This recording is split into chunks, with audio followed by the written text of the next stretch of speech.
Number 15. I work at Walmart, horrible job, as an electronics sales associate. The other day, this man walked in between the ages of 65 to 70. He proceeds to walk up to me and says that he has a few questions.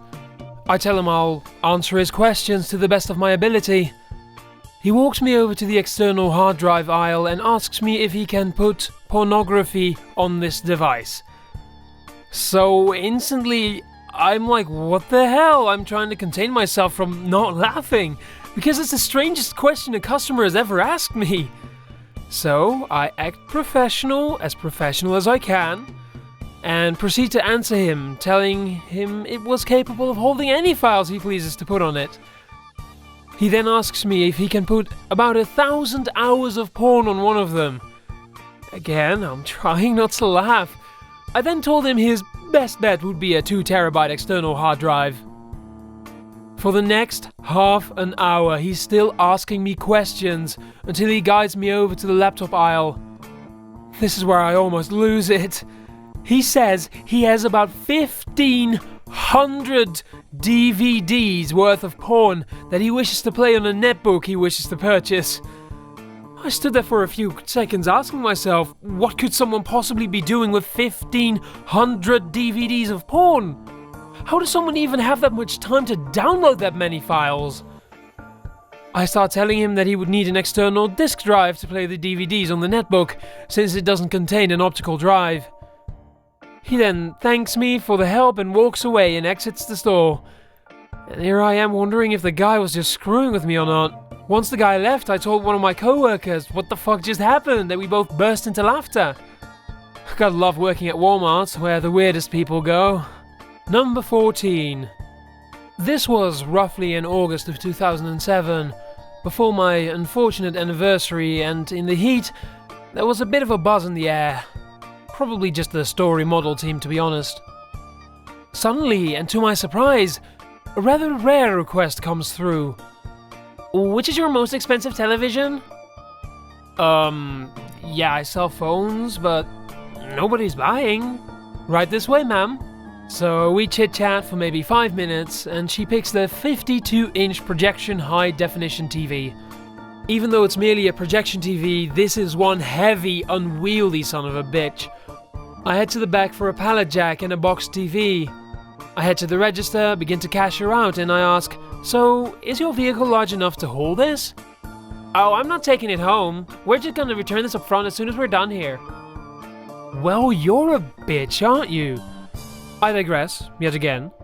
Why, you ask, would someone go to Walmart, buy the biggest TV they have, and have the man willing to help you load it, take it only to the front desk for return? A manager happened by. Turns out this woman had already revealed her illicit plan. She had 2 money orders made out to some electric company and to a gas company that she wanted to cash at service desk.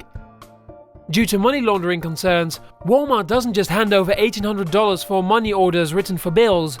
She was attempting to cash these orders by way of the Walmart's rental agreement, what our electronics manager called the return policy. So manager stopped this potential fraud in the act and denied the transfer. She threatens to call the police because I want my money and you won't give me my money. Managers say, just a moment, and head for the electronics phone. Loss prevention shows up and she's slowly and steadily ushered away. All the while shouting, I want my money! Give me my money! She's pretty upset that her plan didn't work. So, probable money laundering attempt was thwarted that day. Police may have been involved, but I was laughing out sighs of relief that the tensest crap I had dealt with was past. And I knew I had that story to tell. Number 13. Not my story, but my favorite co-worker of all time.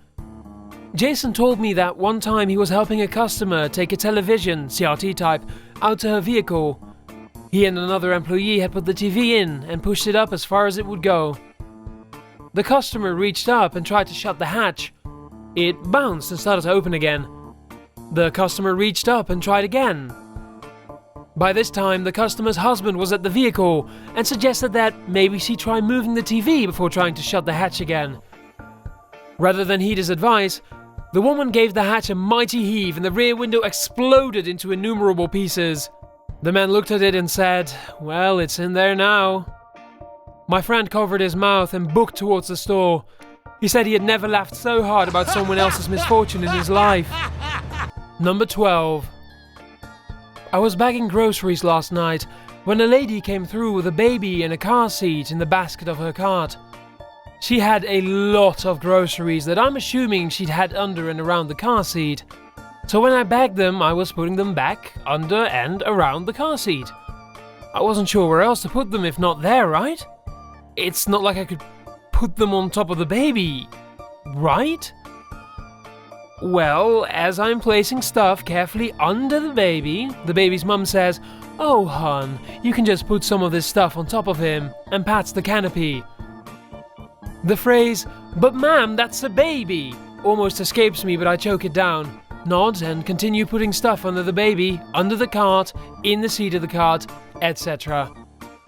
At this point, the cashier, my favorite cashier, is trying and failing not to laugh at both the absurdity of me being told to put groceries on a baby and my increasingly desperate attempts at finding places for bags.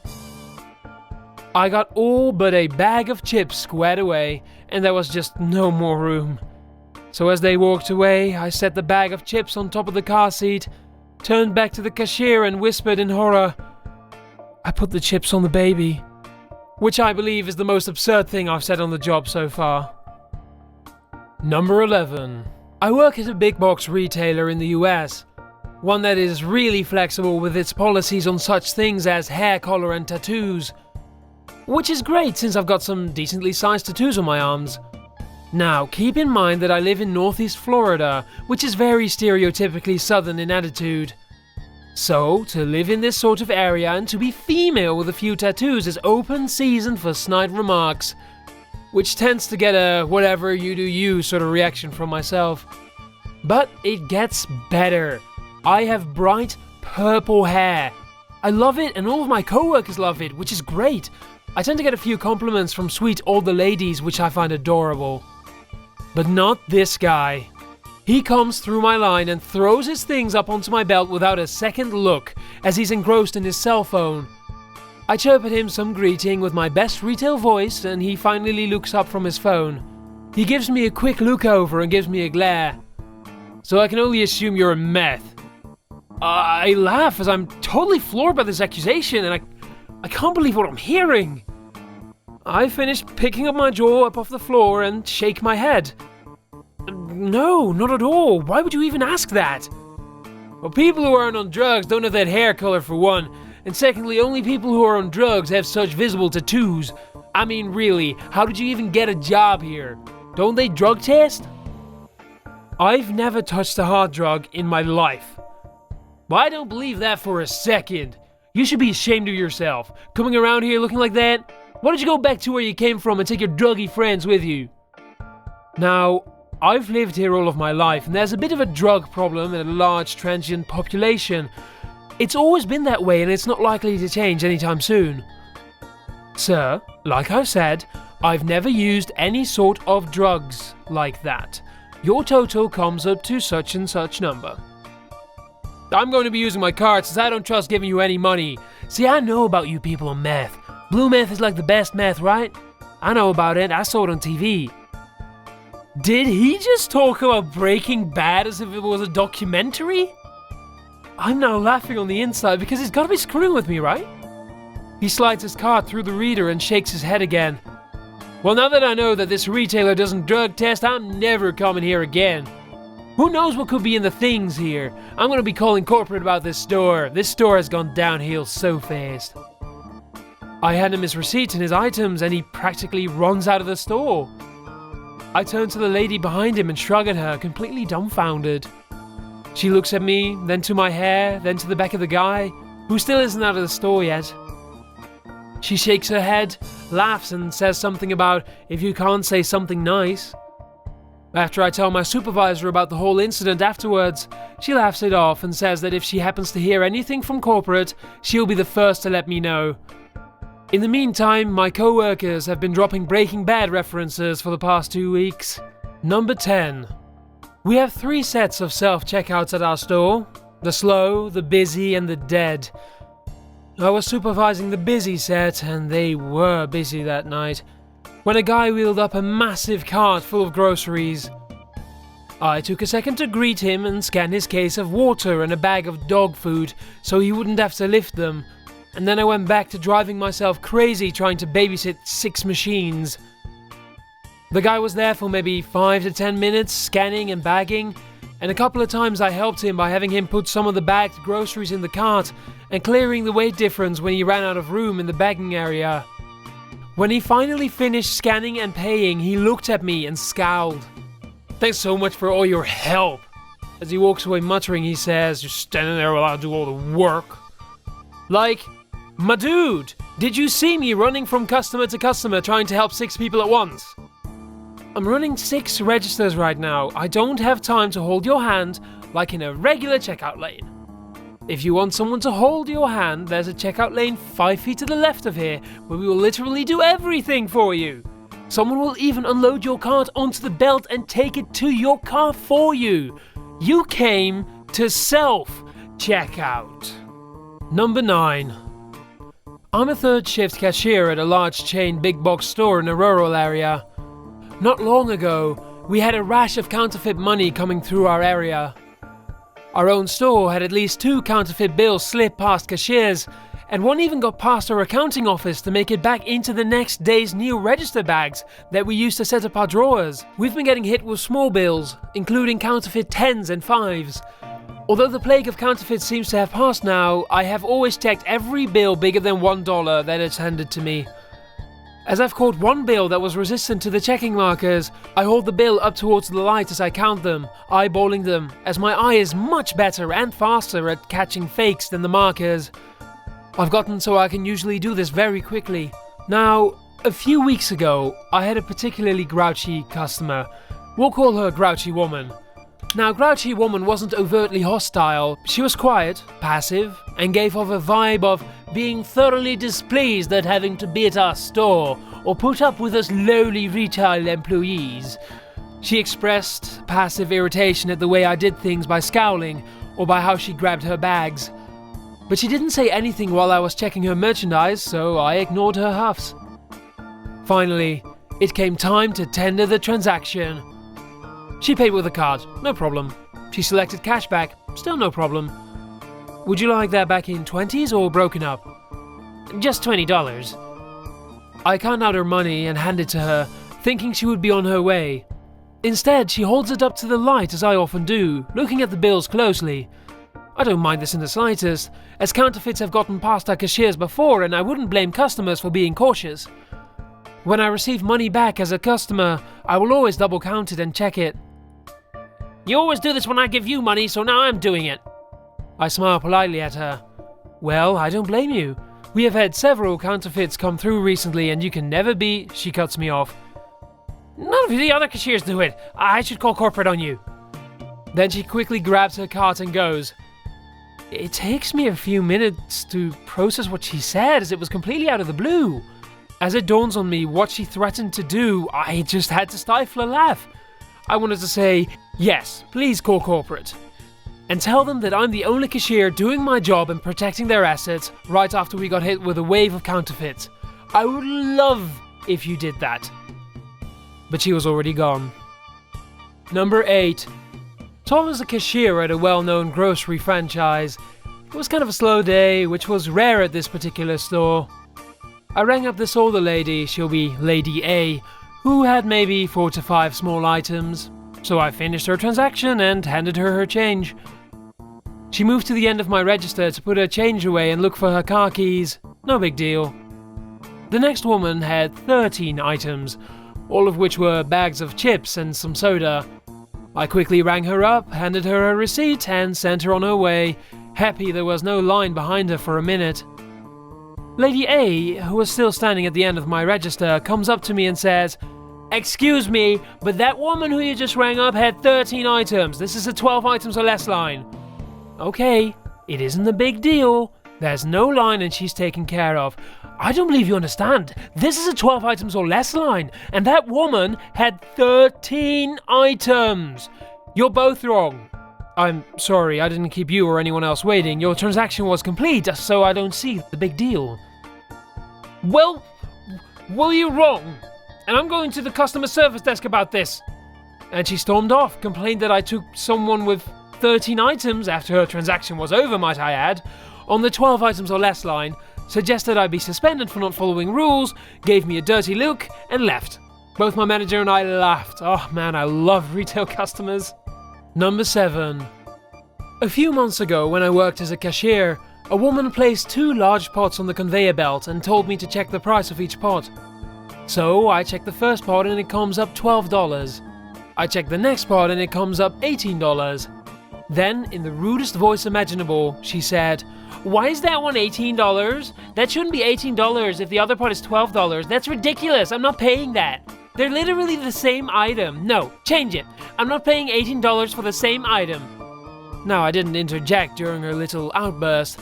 I just let her keep talking. When she finished, I took a look at the pots. The $18 one was noticeably larger than the cheaper one and was grey rather than black like the other. Also, when I read the tags for them, I noticed that they weren't even made by the same company. So, I began attempting to explain this to her. "Ma'am, these 2 items are not the same. The more expensive one is larger, and if you look at the tags here..." "Why are you showing me the tags? I'm a teacher, I can read, honey." "Because they're not the same item. Look at the tags, they're not even made by the same company." "But they're clearly the same item, so it doesn't matter what your tags say." "Then why do you think they came up as 2 different items with 2 different prices when I scanned them?" "It's obviously a mistake. Send for the manager because I'm not paying $18. I demand that price be changed to $12. "No, I'm not calling anyone for this. Either buy something or step aside so the next person in line can be serviced." Now at this point she simply refused to move from the register, blocking the next person in line from coming up. This, of course, left me with no choice but to do what she wanted and call for the assistant manager. When he arrives, I start explaining the situation to him, but while I'm talking, she interrupts me again and orders him to change the price, saying, "Those are the same items. They should both be $12. Change the price." Then the assistant manager scans the items in, changes the price of the $18 one to $12, gives her the pots and tells her to have a nice day. The exchange that followed between me and the next person in line summed the situation up perfectly. So, if I just throw a tantrum I can get whatever I want in this place? Well, evidently, yeah. Number 6.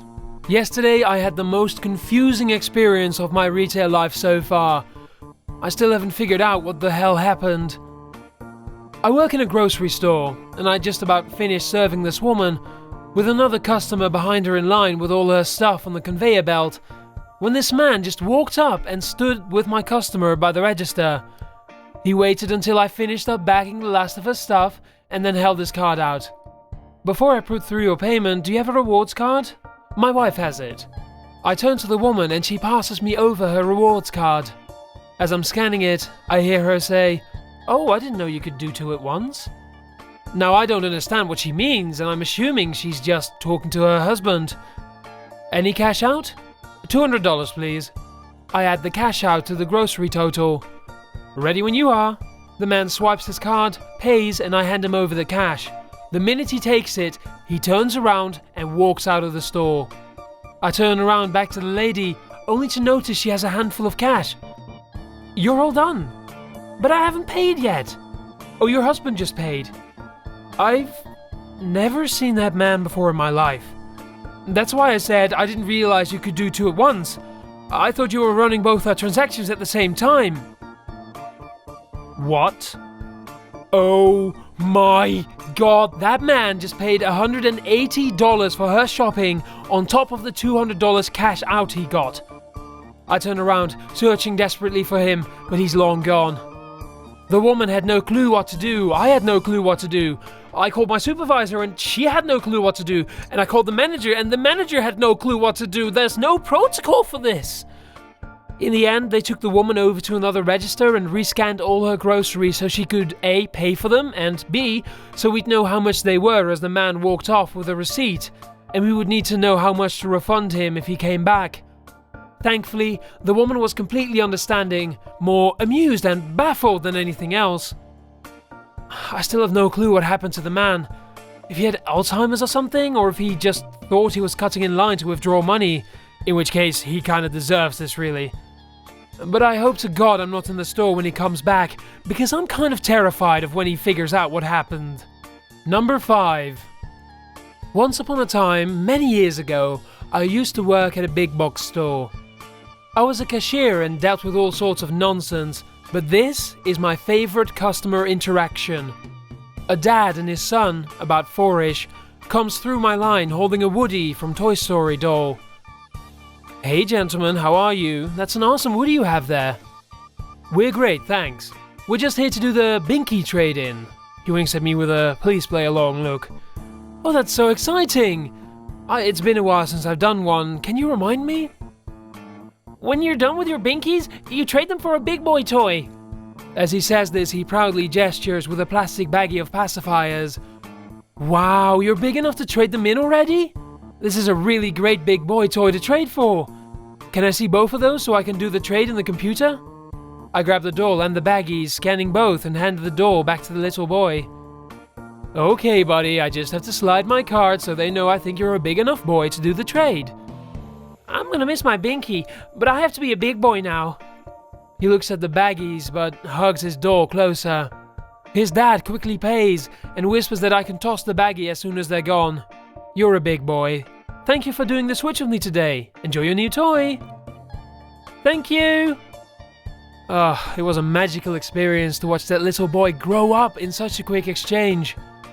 You could see him walking out with such self-importance and pride as they left. I thought it was a sweet moment to be a part of. Number 4. It was around 2007 when I worked as a general merch/electronics/mobile phone monkey. I didn't sell many mobile devices though. I sold TVs. Lots of them. We had some funny moments revolving around what fits into what vehicle and what doesn't. This was before LCD TVs were the only thing you buy from Walmart. One of the last CRT-type 32-inch televisions that we ever carried was sitting on the sales floor, marked down to make room for LCDs, when a gentleman grabs my attention, and with his fancy Sunday best, proceeds to explain that he wants a new TV but he's so-so on those flat kind and doesn't want to spend blah blah blah. Anyway, he settles on the largest CRT available, and the largest one I've ever lifted by myself, but not the heaviest CRT. We proceed to the checkout and I'm asking, "What sort of vehicle are you driving?" "I've got a big car, it's no problem, it'll fit just fine." Meanwhile, 3 other people have gathered around him and I find out that these 3 are all riding with him. This isn't looking any better, but I pray for Rolls-Royce or Bentley or large SUV and wheel the TV out. Of course, the car is none of those. I'm waiting at the front door and a Pontiac Bonneville pulls up. I'm looking and the 3 people who I wrongly assumed weren't riding with him are waiting to get into this medium-large car and yet assume that the TV will still fit in the trunk. I know better. I tell him this probably isn't going to fit. The man, whose swagger had turned into a stagger, said, "Oh, it'll be just fine. You can go inside and grab me some rope so I can tie it to the back." "Sir, we don't have any rope for that purpose. You're welcome to buy some, but for liability reasons I can't help you tie it, and I certainly couldn't just give you rope for the same liability reasons. I'll wait right here. You go on inside and find me some rope." "I can't do that." "It's fine, honey. You go on inside. We'll take care of it from here." "Great. Have a nice day." "Go get me some rope." Number 3. I work in a department store, but for one of the concession brands and not the store itself. As such, I'm not always familiar with all the promotions running across the other departments. This conversation happened between myself and a smug, holier-than-thou man, who we'll call Idiot. "Just a t-shirt today? That'll be this amount. I think you'll find that this brand of t-shirts are actually 25% off. No problem, I don't actually work for this department store, just this brand, so I wasn't aware the t-shirts were on sale. Let me just go double check the signage and I'll be back in a second." I power walk over to the brand's area, and sure enough there's a big sign that says 25% off this brand jackets and outerwear, but no specials on t-shirts. Thinking he's probably just misread the sign, I put on my best retail smile and returned to the man at my counter, who is now tapping his foot impatiently. I'm sorry, sir, the brand promotion is just 25% off of jackets. Yes, jackets and outerwear. Yes, so t-shirts unfortunately aren't covered by the promotion. You're telling me that this department store doesn't consider t-shirts to be outerwear? That is correct, yeah. But you wear them outside! It's hard to disagree with that rock-solid reasoning, I know. But he still didn't get his tees on sale. Number 2.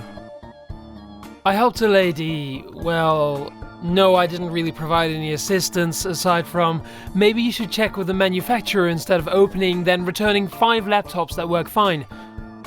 She explains, I already returned 3 of these, which laptop will work with my wireless? They all have wireless. They're essentially identical. If you're having trouble with wireless, I can't really help you.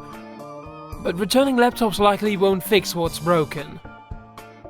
Well, my son works with computers and he tried but told me he couldn't set it up. So which one will work with my Wi-Fi? I really don't know. They all have essentially the same hardware and the same wireless card built into them. That means they'll all do the same thing. You might try ordering directly from a manufacturer. Sometimes you get cheaper deals and better support packages. And of course you can order a machine that's a little better. This woman stormed off, still in a huff about all this, and apparently just returned her previous laptop, this time leaving with no laptop. We can't resell refunded computers, so this is a loss to the company. In a way, I did the company a favor by getting rid of her. Later on, clawing desperately at every possible opportunity to get away from retail, I went to meet someone about a job posting at CareerLink, state-run job search/list service. This woman was behind the desk and she recognized me. She told me in no uncertain terms that she would not hire me for a labor position because she didn't like the way I handled this one retail event because she's a fuckwit and can't set up Wi-Fi. Number 1. It was a Saturday evening in July and it was storming like a motherfucker, meaning that when it stopped it was going to be terribly humid outside. For some reason, I felt like that sort of atmosphere just lured the crazies out of whatever hole they squat in. Less than 30 minutes before my Surface desk closed, I'm approached by a less than reputable looking man and woman carrying a bunch of shit they probably didn't understand.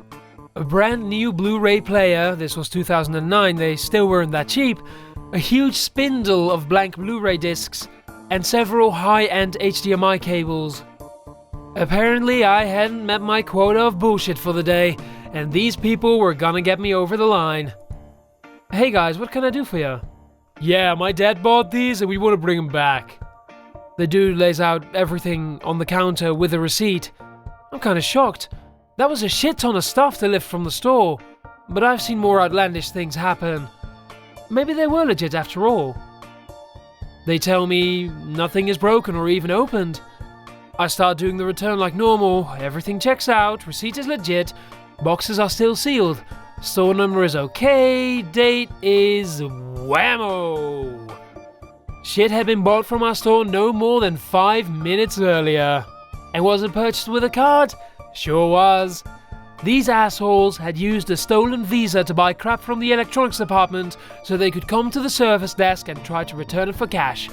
And then we danced.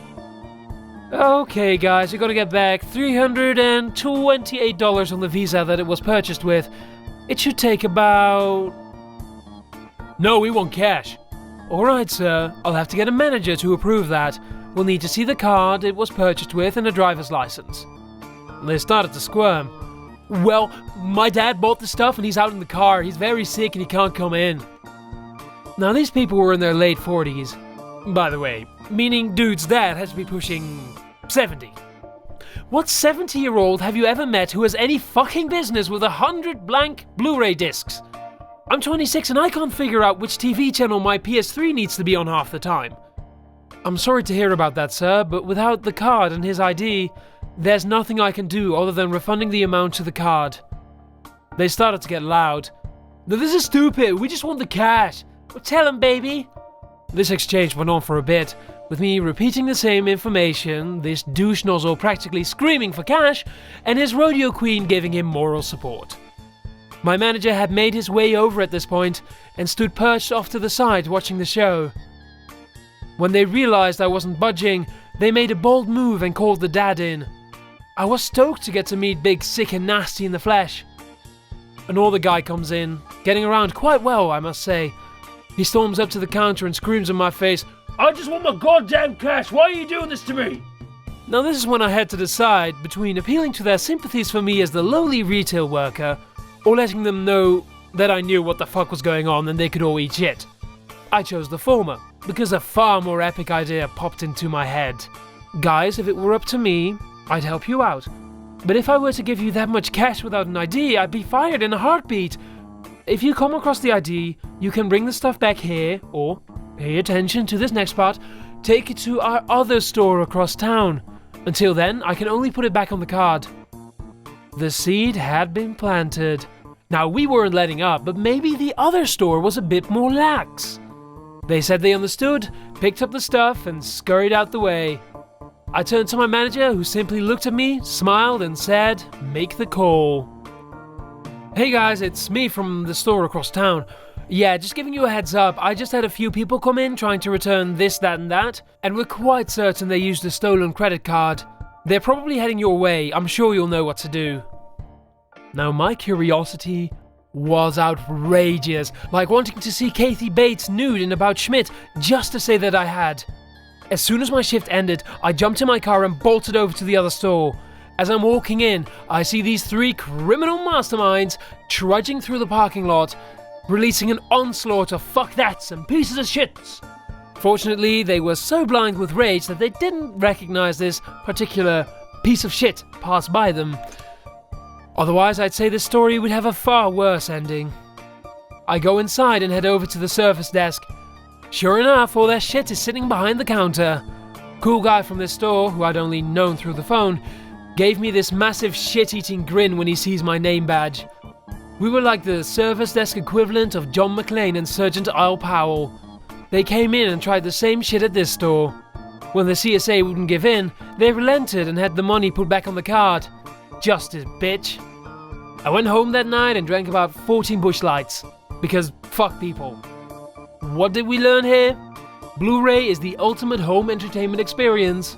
D-Bay Cooper may be alive, but he sure as hell doesn't shop at a big chain retail store, and even if you hate your job, it feels awesome to look out for other people instead of your company. I like to imagine that person X had their credit card deactivated soon after this ordeal, and I like to imagine that we played a big part in keeping this headache from being worse than it already was. Hey everyone, Sir Aim here. Thank you so much for listening. And I'd also like to thank the people who wrote these stories. You can find all of their credits in the description, as well as a link to my YouTube channel, where you will find horror stories. Stories so terrifying that they will chill your spine, so I hope to see you there. I'll see you later.